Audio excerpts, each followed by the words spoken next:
Aquí viene. Acá sigue, he tenido que ponerme al medio. O sea, Hugo, estamos al aire, estamos al aire. Estamos al aire. Hugo, he tenido aquí porque la discusión ha seguido. ¿Qué quiere decir usted? No, puede decir en cámara lo que quiere, pero deje hablar a Hugo. Aquí la discusión, y le vamos a quitar el vinito también, porque parece que aquí la yo no tomo vino. Ese es jugo, muy bien. Yo en el tarot, jugo de uva. justamente Marsella, 1456, aparece precisamente esta que dicen que es la papisa juana con una actitud de falo. Y aquí abajo aparece un huevo, con lo cual significa fecundación. Así es. No nos olvidemos que ha sido tradición de la Iglesia que hay un desposorio místico entre el Papa y la Iglesia. Y esto representa esa fecundación, ese desposorio. Esa es la interpretación que se le da. A partir de la leyenda de la papisa Juana, surgió una silla muy especial que la tenemos por ahí para verificar la virilidad de los papas, ¿ya? Porque una vez que es elegido... Perdón, esta silla, para explicar a la gente, tenía un hoyo. Efectivamente. Al medio, en el asiento, digamos. Efectivamente. Entonces, se llamaba estercolani. ¿Cómo se llamaba? La tenemos. Estercolani. Efectivamente. Porque es muy fea la palabra en castellano. Entonces, en latín. Para verificarla desde el episodio de la papisa Juana, para que no se repitiese nunca más en la historia de la Iglesia, se mete la mano debajo y dice duos habet et benependentes, dos hay y cuelgan bien, significa en palabras bastante sencillas, aquí estamos, que es hombre. Por lo tanto, esta silla, según la leyenda que uno le ha tocado escuchar, surgió a partir precisamente de esta leyenda y del episodio de la papisa Juana, para verificar que de ahí en adelante todos los papas eran hombres. Don Hugo, ¿cómo justificamos esa silla tan incómoda? El año 1099 se eligió a Pascual II para suceder al gran Urbano II, en el cual se instaló precisamente, parece, yo creo que es efectivo en gran parte, pero en realidad no era para comprobar si eran papisas o no, era por otra razón. Porque de acuerdo al Levítico, un libro de la Torá, de los judíos, del Pentateuco, los griegos, no podían ejercer funciones sagradas los que fueran eunucos, o sea, castrados para que la gente se castrara. Exactamente. Entonces había que averiguar que no fuera precisamente castrado, porque había en esa época todavía. Sí. Entonces, por eso que se hacía el examen, y decían inmediatamente, cuando lo elegían, decía testiculum habent bene pendeven, o sea, testículos hay y correctamente, o sea, colgando correctamente, o bien colgado. En el fondo es el bien, no es el pene como cree la gente, porque a los eunucos no le cortaban el pene, sino que los castraban, los testículos. Entonces era eso lo que tenía que verse. Y se dice que estuvo más o menos hasta el siglo XVI. En la película de Alejandro VI, Borgia, papa muy calumniado por lo demás. Los Borgias. Sí, los Borgias hacen la prueba, pero ya parece que ya no existía. Y hay dudas al respecto. A mí me parece que algo de esto hay verdad en algunos momentos, pero que eso sería muy pocas veces. Y por lo menos Don Hugo, que cuenta la historia. ¿En qué momento lo hacían? El papa elegido no podía destituirlo. O sea, tenía que, antes que pudiese aceptarse el Papa. Y esto ocurría precisamente en su elección, pero después recorría de una basílica a otra, de San Juan al Vaticano, y a los 15 días después no podían hacer el examen. Pero, don Hugo, había en esa época papas que tenían familia. Sí, señor.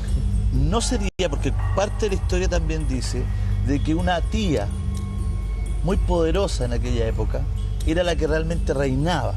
Marosia. No sería que la leyenda va hacia allá, que nació así. Eso es lo que creen mucho, que en realidad esto es la Juana, en el fondo sería Marosia, a quien le decían la papisa, que era la madre del Papa, que el Papa era muy joven y lo pusieron muy joven también, pero tenía muy poco carácter, y que su madre era la que controlaba todo. En eso, pues, y así, y ustedes saben que en el inconsciente colectivo se van deformando las realidades históricas si se transforman en leyenda. Y también se reescribe la historia como lo hizo Onofrio Pambinio, y que sacó esta historia de la papisa Juana. Porque si hubiese sido... Por lo menos no era tan grave, cosas peores han pasado también en el Vaticano. Así que no, Perdón, es verdad. perdón. No, pero el problema es siguiente.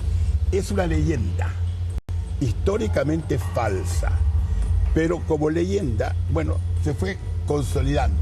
Puede que la razón es lo que dice Julio, que el caso de Marossia lo fueron transformando y que, como le decían, la papita era ella la Claro, era también, como la que mandaba, pero y ahí se fue deformando pero la... también uno tiene que, así como Hugo mantiene su posición, uno puede decir que esta historia es verdadera a partir de los datos que uno tiene y que también fue borrada por parte de la Iglesia para que no sea desprestigiada, porque que haya sido...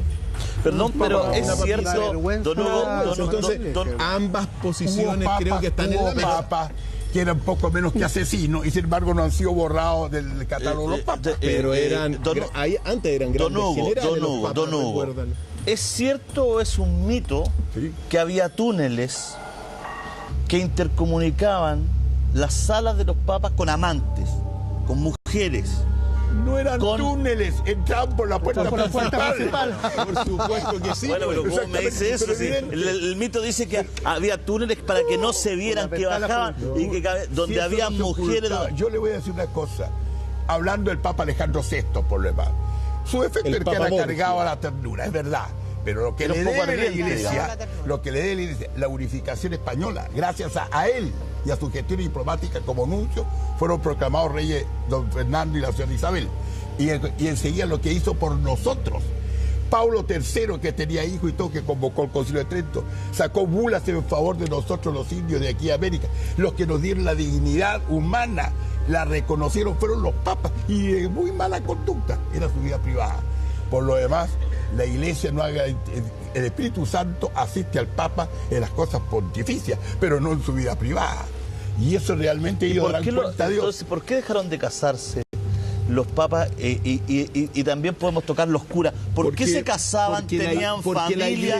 ¿Por qué de repente ya no solamente no se casan, no tienen familia, sino tienen que ser Porque la Iglesia, déjame hablar a mí, porque la Iglesia en su momento dado llegó a un estado de corrupción moral, con Alejandro VI, con León X, con Julio II, vendiendo indulgencias y entre otras tantas cosas, que ocurrió la reforma de Lutero. Entonces después tuvo que venir la contrarreforma para un poco ordenar la cosa. Entonces lo que hoy día uno conoce es otra realidad. Los papas en aquel entonces eran verdaderos generales de ejército. De acuerdo. Pero tenían amantes, tenían hijos. Uno Alejandro que tenía amante y que tenía hijos. Pablo III fue el que convocó precisamente... Pero a mí es tarde, no nos vamos a agitar esta hora. No, es la pasión de la conversación. Lo que pasa es lo siguiente. Hay que ver las cosas. Estuvo malo lo de la indulgencia, estoy de acuerdo. Pero por otro lado también, Martín Lutero, muy hábilmente, convenció a los príncipes alemanes y diciendo, ¿cómo es posible que los diezmos que ustedes pagan a los obispos que viven en Roma, yo les ofrezco que se queden ustedes con los diezmos? Y por supuesto que los príncipes alemanes también eran ambiciosos. Errores, pues. Si la Iglesia cometió... pero yo le pregunté otra cosa, yo les pregunté otra cosa, que es muy interesante que la gente sepa. Pero Jesucristo en ninguna parte garantizó la impecabilidad de los curas y de los papas. Pero espérese, la pregunta era otra. Supuestamente son elegidos... Es que dijo algo muy relevante, Hugo. La tradición dice que los papas son elegidos por el mismo Dios a través de... Entonces, supuesto, pues. ¿cómo puede...? Pero por supuesto. Pero tienen que ser... El Espíritu Santo muchas veces escribe con caracteres torcidos, la verdad. Bueno, pero bien torcido. Veamos una cosa, ahora, lo importante es lo que hicieron. Ya, pero espérese. Y lo que hicieron pero fue que no nos establecer vamos, también, por ejemplo, Alejandro VI, todo lo que es... Doctor Fay, cálmese. Todo lo que fue la Inquisición en nuestro continente. Sí, cálmese, ya vamos a ir a la Inquisición. Quiero que los reyes. Perdón. No fue Alejandro VI. Pero le dio... pero perdón. Perdón. Fue uno que es muy santo. Estamos en la hermandad. Uno que es muy santo. Estamos en la hermandad. Le iba a decir. Pero yo le quiero preguntar algo que usted le conteste. Se lo contesto al tiro. ¿Por qué